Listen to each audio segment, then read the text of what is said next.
¿Sabes cuál es la relación entre los medios de comunicación y geopolítica y la polémica frase, haz patria mata a un chilango? ¿No? Pues bueno, aquí te lo explicaré en menos de 3 minutos, o tal vez más. Para entender el por qué surge esta frase primero tenemos que entender cuál ha sido el problema geopolítico más grande en México desde hace ya mucho tiempo. Y con esto me refiero al problema del centralismo. El centralismo del país, no es un problema del que no se tenga conocimiento, ya que, desde la creación de México como nación independiente, siempre se ha optado por una política centralizada, en donde por más poder económico, social o de recursos que tuviera un Estado, este no podía hacer muchas cosas si no se tenía una autorización directa de la capital, haciendo que muchas veces, varios proyectos que se encontraban alejados del centro del país demoraran más de lo planeado para ser terminados, lo que repercutía negativamente en el desarrollo de los estados tanto al norte como al sur de la capital. Y tú podrías pensar, pero bueno, esto cambió con la llegada del Porfiriato, ya que Porfirio modernizó e industrializó toda la nación, y se podría decir que sí, pero, también te podría decir que no. Y es que sí, aunque durante el período del Porfiriato se modernizó e industrializó al país, la realidad es que siempre el que salía más beneficiado de toda esta modernización era la capital y alguna que otra parte del norte, pero en general la mayoría de los estados seguían siendo realmente pobres económicamente hablando.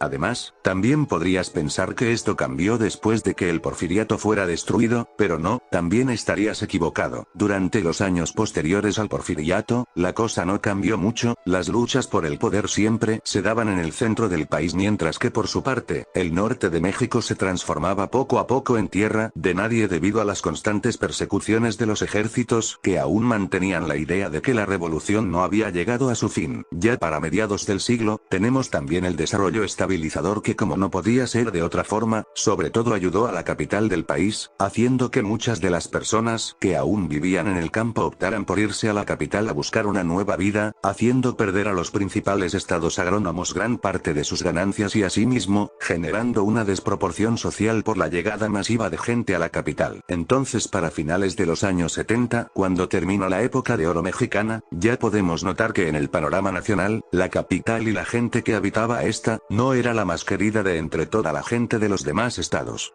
Pero, ¿qué tiene que ver todo esto que mencioné con la frase en contra de los chilangos? Pues justo para allá voy. Pues tiene que ver con que, la mañana del jueves 19 de septiembre del 85 ocurrió una de las peores catástrofes naturales nunca antes vista. Y entre cientos de edificios arruinados, y otros cientos de muertos, causaron que muchas de las personas que por tanto tiempo habían tenido sus hogares en la capital del país, decidieran esparcirse por toda la nación en busca de un nuevo comienzo. Muchas de estas personas emigraron a lugares como Querétaro, Nuevo León, Sonora o Yucatán, en donde poco a poco la gente que ya llevaba mucho tiempo ahí, empezó a protestar argumentando que los chilangos no iban a hacer otra cosa más que quitarle sus trabajos, sus casas y sus recursos, y que estos habían llegado más como una plaga que como refugiados de una tragedia nunca antes vista en el México moderno.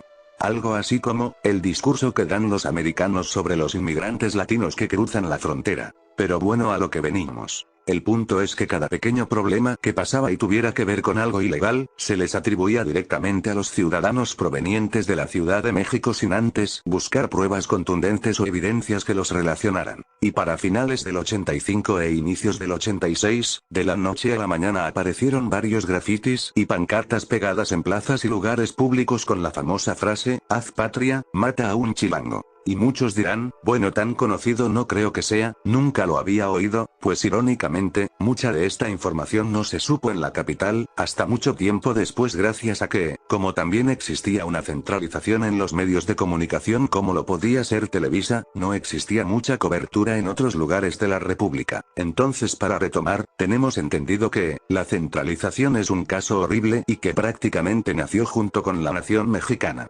Durante casi 2 siglos la cosa no cambió mucho, el sur era completamente ignorado y el norte era tierra de nadie. Y todas las reformas y planes de nación que se hacían siempre eran en torno a la capital, ignorando normalmente a los otros 31 estados de la República. Pero bueno, veamos por último el panorama actual, aunque les voy diciendo, este no ha cambiado tanto. Si bien, es cierto que otras urbes como lo son Monterrey, Guadalajara o Querétaro, han empezado a tener más visualización ante el gobierno capitalino, la verdad es que siguen existiendo varios problemas de centralización. Pero yo pronostico que en un futuro cercano esto será muy diferente. En mi opinión, creo que por fin el gobierno se ha dado cuenta de que existen más cosas y mejores que la capital. Y que si quieren que la economía y las relaciones sociales entre los diferentes estados mejoren, tienen que empezarle a dar más visualización a estos lugares, o si no, como lo que pasó con Cataluña, en España, en cualquier momento, el norte va a pedir su independencia.